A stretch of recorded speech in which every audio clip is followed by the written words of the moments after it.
Bonjour à tous et bon début de semaine sur AfriSat Info.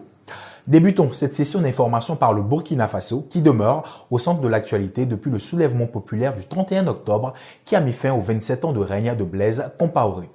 En effet, suite donc à cette situation de crise dans laquelle est plongé le pays, les leaders de l'opposition et de la société civile continuent les concertations afin de trouver un nouveau leader censé diriger le pays pour une période de transition d'1 an. Reportage. Les leaders de l'opposition et les membres de la société civile burkinabé ont continué les rencontres ce week-end à Ouagadougou, la capitale du Burkina Faso, pour décider de la composition d'un gouvernement de transition et ce qu'ils attendent de son chef. Benwende Stanislas Sankara, homme politique burkinabé qui participe à la rédaction de la nouvelle constitution, a déclaré pour sa part que le nouveau document constitutif pourrait aider au retour de la paix au Burkina Faso. Notons que ces consultations se tiennent pendant que la communauté internationale maintient la pression sur les nouveaux dirigeants du Faso afin de favoriser le choix d'un leader civil pour conduire la transition jusqu'aux prochaines élections. Rappelons que les pourparlers pour le choix d'un leader de la transition avaient déjà échoué mercredi, mais les diplomates et toutes les parties ont convenu que la transition devrait durer 1 an et que les élections devraient se tenir en novembre 2015. Le Libéria, lui, reste toujours confronté à la fièvre hémorragique Ebola. Même si le nombre de cas semble être en légère baisse, l'épicentre de la maladie semble s'être déplacé dans le nord de la capitale Monrovia. Des détails dans ce récit de Rose Ali Beda. Le nombre de nouveaux cas d'Ebola au Libéria continue de baisser, mais il semble que le virus a un nouvel épicentre au nord de la capitale du pays, Monrovia. Dans une petite ville appelée Djenwande, située à Grand Cap Mount, les corps des victimes d'Ebola sont enterrés dans la forêt et les habitants sont préoccupés par le manque d'aide du gouvernement. Selon une mise à jour de l'Organisation mondiale de la santé, il y a eu 13 268 cas d'Ebola et 4 960 morts depuis le premier cas en décembre. Mais ces chiffres incluent tous les cas probables, suspectés et confirmés et non susceptibles de changer.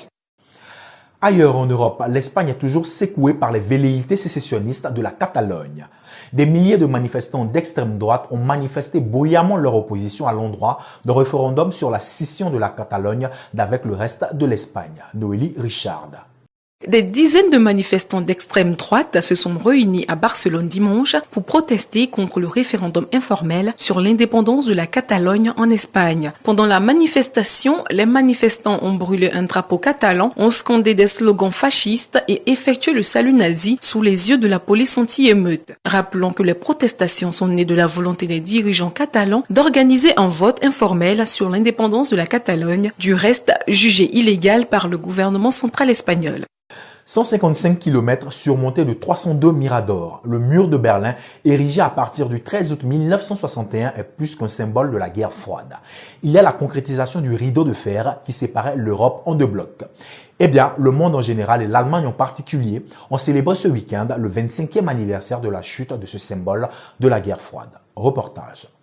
La chancelière allemande Angela Merkel s'est rendue dimanche matin dans le quartier de Bernauer Straße où un morceau du mur de Berlin est encore debout. Angela Merkel a prononcé un discours lors de l'inauguration du nouveau centre de documentation du mémorial et rappelé l'importance de la responsabilité de l'Allemagne par rapport à son histoire. La chancelière a rendu également hommage aux dissidents de l'Est, en ex-RDA et dans l'Europe de l'Est en général, et notamment à Mikhail Gorbatchev, l'ex-numéro 1 soviétique, et au Polonais Lech Walesa. Enfin, Angela Merkel a évoqué la portée actuelle de cet épisode historique en montrant que les citoyens pouvaient sortir du rôle de sujet, prendre leur destin en main et faire changer les choses. Elle a rappelé également la portée de cet événement historique dans des conflits actuels comme l'Ukraine, la Syrie ou dans d'autres endroits du monde.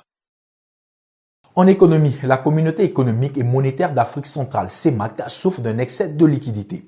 C'est du moins l'avis du Fonds monétaire international. Des détails dans ce reportage.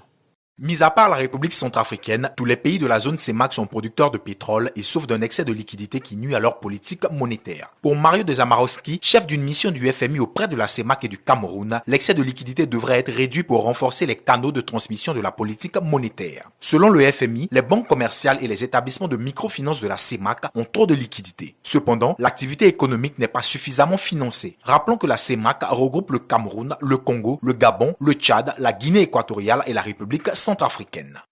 Toujours en économie, les relations chino-russes sont au beau fixe. En effet, les 2 pays viennent de signer des accords de financement censés renforcer la coopération énergétique entre les 2 pays.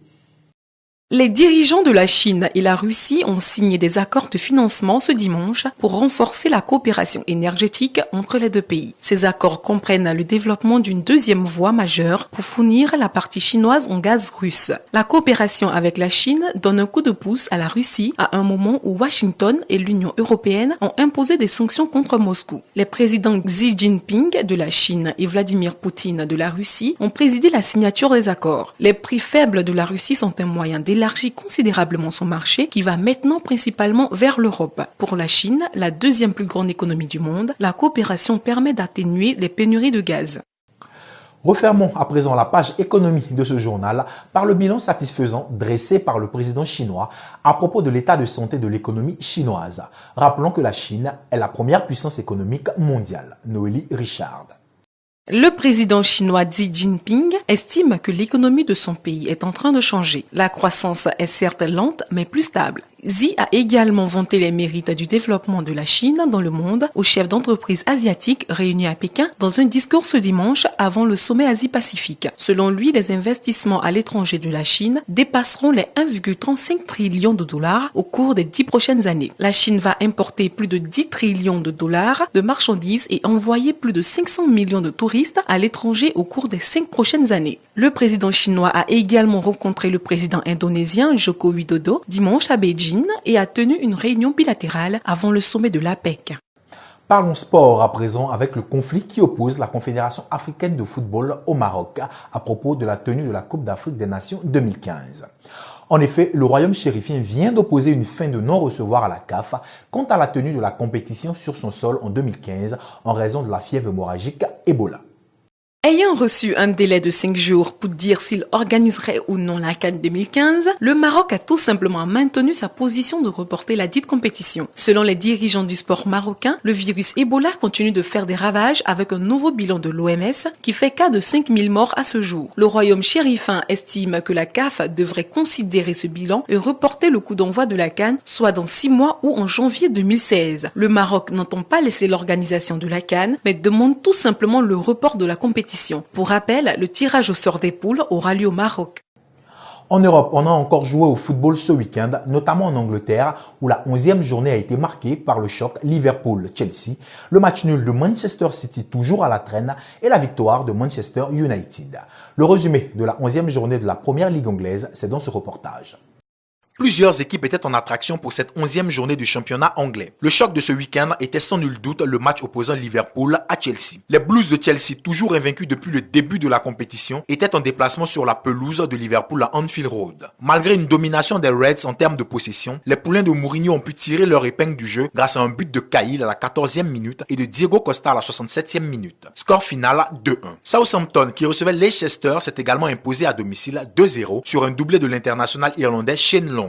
De son côté, Manchester City, malheureux en Ligue des Champions, s'est déplacé à QPR. Une rencontre tout aussi palpitante qui s'est soldée par un nul, 2 buts partout et qui a vu un doublé d'Aguero. Les Red Devils de Manchester United ont quant à eux battu Crystal Palace 1-0 grâce à l'unique but de Juan Mata. Au terme de cette 11e journée, Chelsea, qui reste toujours invaincu, conserve la tête du classement avec 29 points. Les poulains de Pellegrini, avec leur nul face à QPR, sont classés 3e et sont à 8 points du leader. Southampton reste le dauphin direct de Chelsea avec 25 points. Au bas du tableau, Leicester, QPR et Burnley se classent respectivement 18e, 19e et 20e avec 9, 8 et 7 points. Aguero reste leader du tableau des meilleurs buteurs après son doublé face à QPR samedi. Il est suivi de Diego Costa qui totalise 10 réalisations. Clôturons ce rendez-vous de l'actualité par un moment de légèreté en parlant showbiz. Intéressons-nous à un concours de beauté assez particulier pour ce qui concerne les transsexuels qui ont une nouvelle reine de beauté. L'heureuse élue s'appelle Isabelle Santiago, Rose Ali Beda. Elle va maintenant effectuer son rôle d'ambassadeur de bonne volonté et utiliser sa position pour promouvoir l'égalité des droits des personnes transgenres. Elle, c'est Elisabeth Santiago, 22 ans, de nationalité vénézuélienne, élue Miss International Queens 2014. Le concours annuel de transsexuels a eu lieu en Thaïlande le 7 novembre 2014. Le concours, qui a sa 10e édition, a vu la participation de nombreux transgenres venus du monde entier. Le but de ce concours est de promouvoir les droits des travestis dans une société conservatrice comme celle du Laos. Miss Santiago a reçu un chèque d'un montant de 400 000 bahts thaïlandais, environ 7 millions de francs CFA. C'est la fin de ce journal. L'information, elle, continue sur notre plateforme.